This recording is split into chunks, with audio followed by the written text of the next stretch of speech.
पोती को टिकट मिला है, सबसे पहले बहुत बहुत बधाई। क्या कुछ कहेंगे आज के चुनावी मुद्दे पे आप? देखिए, हम तो कोई चुनावी मुद्दा नहीं है और ऐसे माहौल हमने हजारों बार देखा है, इलेक्शन देखा है और बड़े बड़े इलेक्शन कवर किया है। आज जो हमारे पोती को टिकट मिला है तो हमारे पोती को नहीं मिला है, ये हमारे कर्मों का फल है। हमने 25 साल से जिस पक्ष के साथ में निर्विकार रूप से सेवा किया है और मेरे परिवार में एक ऐसे नौजवान युवाओं को आगे लाने की जो हमारे पक्ष की एक प्रमुख योजना है, उसमें उसके तहत हमारी पोती को टिकट मिला है। एक नवयुवक को आगे बढ़ाने का उनका सारा भविष्य पड़ा हुआ है, देश की सेवा करने के लिए, समाज की सेवा करने के लिए और लोगों की सेवा करने के लिए। अपने पैतृक दादा, बाप, माँ, दादी, उनसे जो उसको मिला है सीखने को, वही वो जनता के सामने जाने के लिए तैयार है। सोशल मीडिया पे हरदम कहीं ना कहीं बहुजन विकास आघाड़ी आपकी पार्टी को आरोप लगता रहता है, क्या कुछ कहेंगे उसके बारे में? देखिए, आरोप लगाना तो अलग बात है, आरोप तो प्रधानमंत्री के ऊपर भी लगता है, बात वो नहीं है। बात ये है कि जो आरोप लगाते हैं और बसई क्षेत्र में, बसई तालुके में, महानगर पालिका क्षेत्र में जो लोग रहने वाले हैं, जिनका मन परिवर्तन हो गया, ये सारे लोग जो बसई तालुका में रहते हैं, ये जब आए थे इनके पास कुछ नहीं था। जिस पार्टी के नाम पर लोगों ने लूटा, खाया, कमाया, तो बाद में उसी पार्टी से इनका मोह भंग हो गया। और ऐसे लोग बहुत बड़ी संख्या में, जिनको इधर धक्का मार के निकाला जा रहा है या टिकट नहीं मिल रहा है, ऐसे लोग दूसरी पार्टियों में जाकर के बोलते हैं मेरा मन परिवर्तन हो गया। वो मन कैसा है जो परिवर्तन हो जाता है? जहाँ से जिया खाया, 25 बरस से मैंने सर्विस किया, हमारा मन परिवर्तन नहीं हुआ। मेरे देखिए, ये तो पूरे कार्यकर्ता है समाज के, ये महिलाएं हैं, इनका मन परिवर्तन नहीं हुआ। इनको ये लगा है कि हमको जो नल, पानी, बिजली, रास्ता, गटर और सारी सुविधाएं दिया है, हम उसके साथ में ही रहेंगे, हमारा मन परिवर्तन नहीं होता है। आपकी पोती प्रतिष्ठा जीत के अगर आते हैं तो उनका पहला कार्य क्या होगा? पहला कार्य समाज सेवा। हमारे नेता हितेन ठाकुर जी, जिन्होंने इस बसई तालुके को ग्राम पंचायत से 25 बरस हमको यहाँ हो गया, तब ग्राम पंचायत थी, यहाँ कुछ नहीं था, 3 पत्रे के झोपड़े थे और झोपड़े से जिन लोगों ने महल बनाया, नागरिक सुविधा दिया हितेन ठाकुर ने, और उसी क्रम को आगे बढ़ाएगी। जो सुविधाएं, मूलभूत सुविधाएं लोगों के पास नहीं है, वो सुविधाएं देने का पूरा प्रयास करेगी। मैं यही उससे उम्मीद करता हूँ।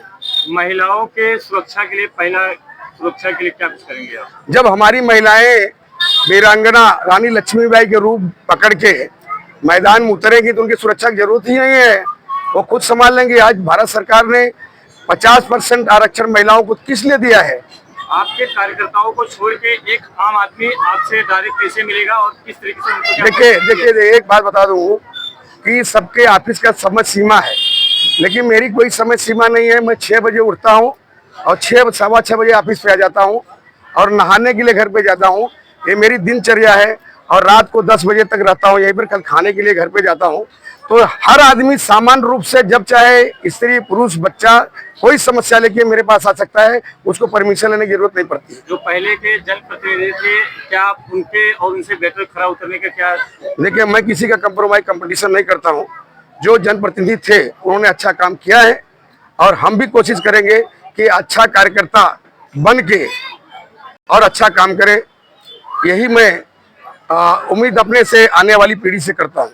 रोड, रास्ता, नाली की बात किया जाए तो पिछले कई वर्षों से देखा जाता है कि हमारा कोई त्योहार आता था, हमारे गणपति बप्पा आते थे, नवरात्रि आता था, होली, दिवाली, सब कुछ आता था, तो कुछ ना कुछ कहीं ना कहीं रोड का सुरक्षा हो जाता था। रोड गणपति में नहीं बना, दिवाली पे नहीं बना, नवरात्रि में नहीं बना। आज जब इलेक्शन का दौर आया, इस सरगर्मी में रोड जो बनाया जा रहा है, तो यहाँ के एमएलए विधायक बिलास तरे के बारे में क्या कुछ कहेंगे आप? देखिए, जो तरे साहब हमारे विधायक है, ये तो हमारे ही है ना, पहले हमारे पास ही थे ना, तो इनके पास कुछ पद नहीं था और हमारे पक्ष से हमारे अप्पा ने इनको विधायक बनाया। तो वो बनाया विधायक तो उस समय ही सारा काम हो गया था। लेकिन इनके आने के बाद 1 साल हो गया लगभग, जब गणपति बप्पा हमारा जो प्रमुख त्योहार है महाराष्ट्र का, उस समय जब गणपति बप्पा आते सारी पैचिंग हो जाती थी रास्तों की, और रास्तों पर जहां पर डामर नहीं चलता था वहां पेवर ब्लॉक लगाया जाता था, और गणपति बप्पा को लाने वाले भक्त और विसर्जन करने वाले भक्त बड़े शान से लेके जाते थे, गणपति बप्पा जिंदा जय हो। गणपति बप्पा अगले बरस जल्दी आओ ऐसी उम्मीद से जाते थे। और वही गणपति बप्पा से लेकर के हमारी दुर्गा माता, हमारी छठ मैया और हमारा दिवाली, हमारा दशहरा सब गया, लेकिन रास्ता नहीं बना। और वो खड्डे में जिन लोगों ने खड्डा नहीं बुझाया वो सारे लोग खड्डे में जाने वाले हैं। सूत्रों की माने तो एक पेचवर्क भरने के लिए मुख्यमंत्री को लेटर दिया जाता है पेचवर्क करने के लिए, तो आपके पार्टी के पास तो कोई मुख्यमंत्री नहीं है, तो आप किसको लेटर देखिए कैसे काम करेंगे? देखिए ऐसा है कि हमारा जो नेता है वो खुद मुख्यमंत्री से बड़ा है, और हमारे यहाँ कोई लेटर देने की जरूरत नहीं है। ये रील बनाने का है कि मैंने ये कर दिया वो कर दिया, और व्हाट्सएप पे देना। व्हाट्सएप के चलने वाले चाहे जो भी हो वो मैदान में उतरते नहीं है, ये मैदानी लोग नहीं है, ये व्हाट्सएप पर और लहर के ऊपर चलने वाले लोग हैं।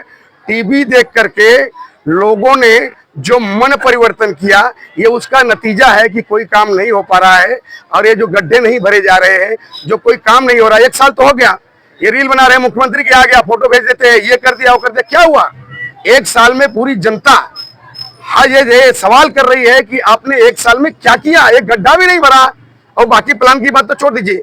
ईवीएम के बारे में क्या कुछ कहेंगे आप? देखिए ईवीएम एक ऐसी मशीन है जो अभी तक पकड़ी नहीं गई, और शायद सीबीआई और इंटेलिजेंस ब्यूरो, चुनाव आयोग ये पकड़ नहीं पाती है, और इसको पकड़ना इतना आसान नहीं है। और मैं समझता हूं कि हम लोग के समझ के बाहर है। ईवीएम मशीन वो कुछ फेंकती है, डालो इधर से कुछ और निकलता उधर से कुछ और है, तो ये इसके विषय में हम ज्यादा नहीं बोल सकते। बीजेपी आपके ऊपर हमेशा आरोप लगाती रहती है कि आपकी पार्टी ने कुछ विकास कार्य नहीं किया। देखिए जो आज की बीजेपी है वो बहुजन विकास अघाड़ी ही है। ये पहले जितने भगोड़े थे वो बीजेपी में चले गए हैं, तो आरोप क्या लगाएंगे? 35 साल से पहले तो इसी में थे, तो उनके समय में काम नहीं हुआ, अभी जाके उधर बोलते हैं 35 साल में क्या हुआ? अरे 35 साल में इतने नौजवान यहाँ से गए हैं, वो पैदा होकर के नौजवान हो गए।